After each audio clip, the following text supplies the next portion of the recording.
Општина Пробиштип и институциите кои се под нејзини ингеренции на вториот повик од програмата за меѓугранична соработка Македонија-Бугарија ќе конкурираат со 3 проекти.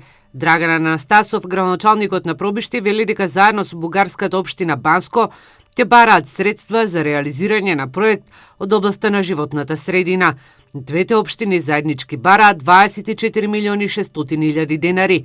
Станува збор за поставување на фито и соларни панели на кровот на затворениот училишен базен, промена на парниот котел и ставање на овој објект во функција, кој е единствен во источниот регион. Информирам дека и две јавни установи ќе бидат активни на овој повик, односно ќе поднесат своја апликација со соседните, односно меѓуграничните општини Благоевград и Гоце Делчев. Станува збор за проекти во делот на детската заштита, односно исто така станува збор за животната средина, но ќе се инвестира во детска градинка. Домот на културата Злетовски рудар ќе аплицира заедно со бугарската општина Хаџидимово. Целта е во функција да се стави зградата на Домот на културата во Злетово, а детската градинка Гоце Делчево Пробиштип ќе бара европски пари за 3 објекти, за промена на парните котли и за реконструкција на кровот на објектот во Злетово.